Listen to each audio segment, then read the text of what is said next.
بسم اللہ العظیم الحمد للہ رب العالمین والصلاة والسلام علی سید المرسلین اما بعد السلام علیکم ورحمۃ اللہ وبرکاتہ۔ دوستو، آج ہم بدعت کے متعلق بات کریں گے۔ اللہ فرماتا ہے بدیع السماوات والارض، وہ ایجاد کرنے والا ہے آسمانوں زمین کا۔ بدعت ایجاد کے معنی میں آیا ہے ہر وہ کام بدعت ہے جس کا تصور شریعت میں نہ پایا جائے۔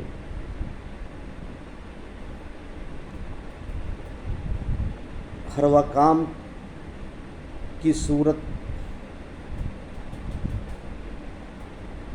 شریعت میں پایا جانا ممکن نہیں ہے، مگر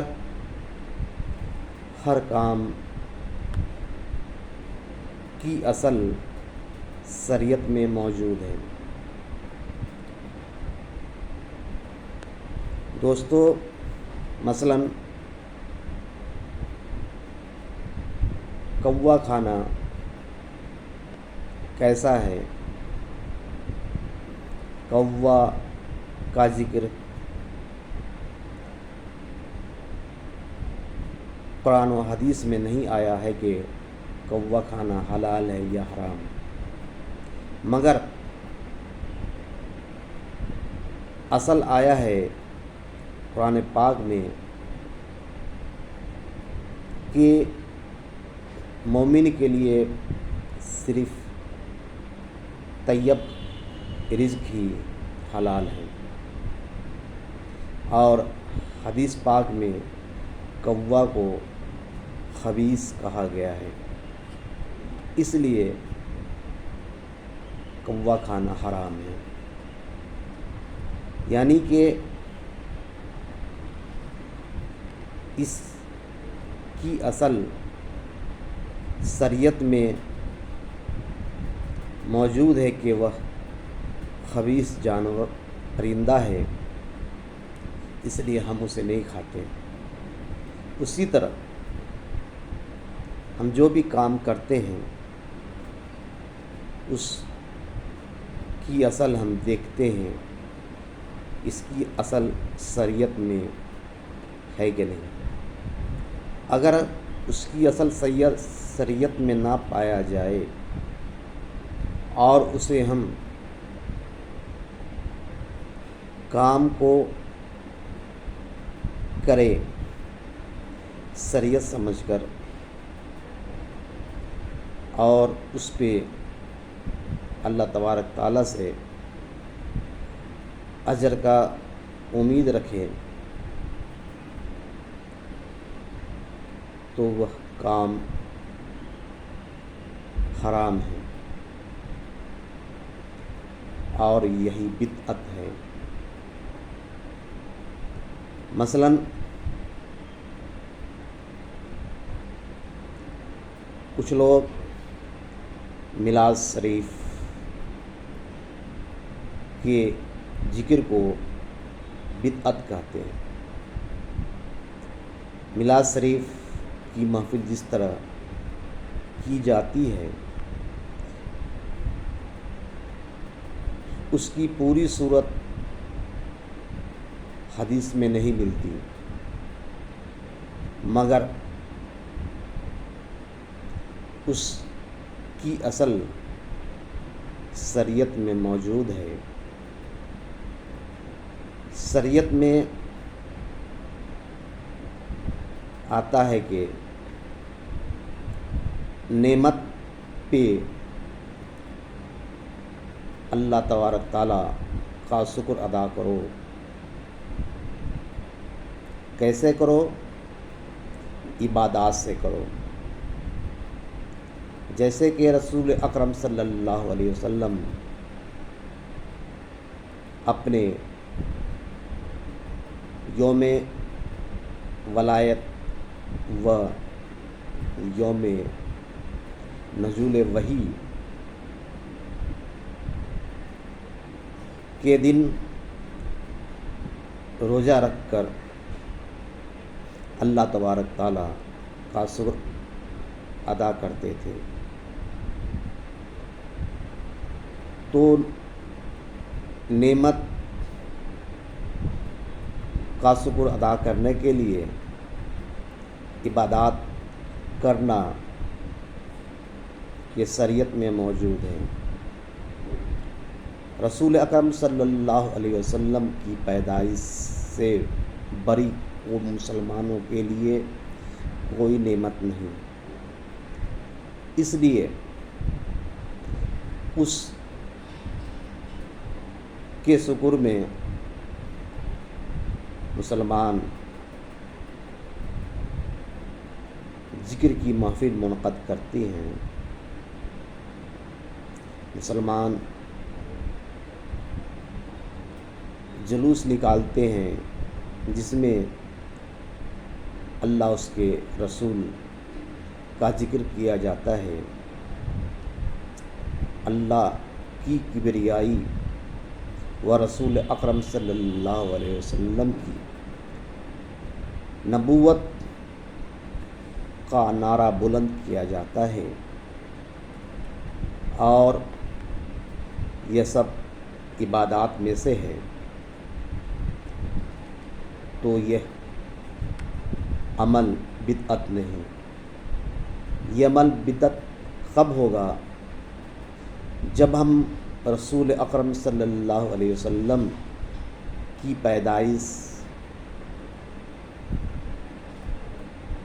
کی خوشی میں وہ کام کرے جو عبادات میں سے نہیں، جیسے ہم مزامیر میں کے ساتھ قوالی کرائیں اور ایسا عمل کریں جو عبادت نہیں ہے، تب یہ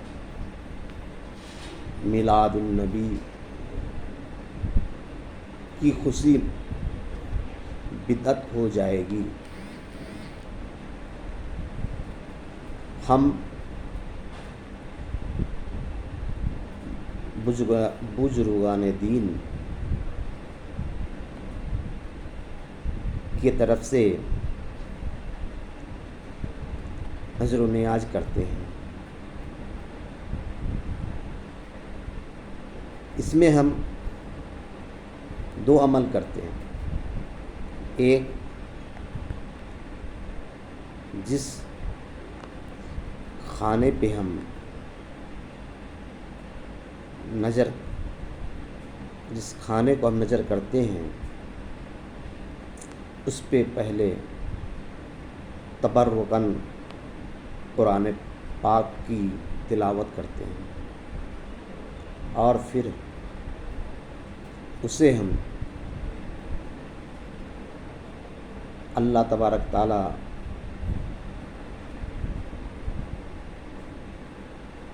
کے بارگاہ میں پیش کرتے ہیں اور اس کے ثواب کو ہم ایصال کرتے ہیں اپنے مردے کو۔ دوستو،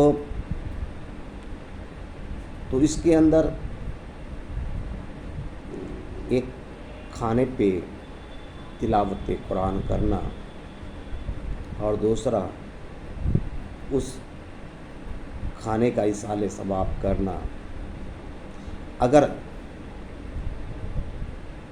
اس کا تصور شریعت میں موجود ہے تو یہ عمل مستحب ہے، اگر موجود نہیں ہے تو یہ بدعت۔ تو کھانے کو سامنے رکھ کر اس پہ تلاوت قرآن کرنا یہ شریعت میں موجود ہے۔ رسول اکرم صلی اللہ علیہ وسلم کے مقام پہ تبرکاً کھانے و پینے کی چیز پہ اللہ کا کلام پڑھا اور کھانے کا ایصال ثواب کی کرنا شریعت میں موجود ہے، اس لیے یہ عمل بدعت نہیں۔ اب نماز قائم کرنے سے پہلے، اقامت سے پہلے لوگ کھڑے ہو جاتے ہیں۔ شریعت میں اقامت سے پہلے کھڑا ہونا موجود نہیں ہے۔ اگر اہل سنت و جماعت اگر اقامت سے پہلے کھڑے ہو جاتے ہیں تو یہ عمل بدعت ہوگا۔ اگر بدعقیدہ کھڑا ہوتا ہے تو ہم اس کے اس عمل کو بدعت نہیں کہیں گے، کیونکہ اس پہ شریعت کا حکم نافذ نہیں ہوتا ہے۔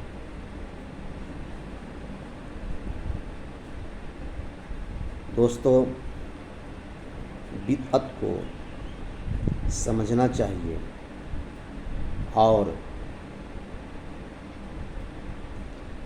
جو مستحبات میں سے ہے اسے بدعت نہیں سمجھنا چاہیے، اور جو بدعت ہے اسے بدعت سمجھنا چاہیے اور اس سے ہمیں پرہیز کرنا چاہیے۔ وآخر دعوانا الحمد للہ رب العالمین۔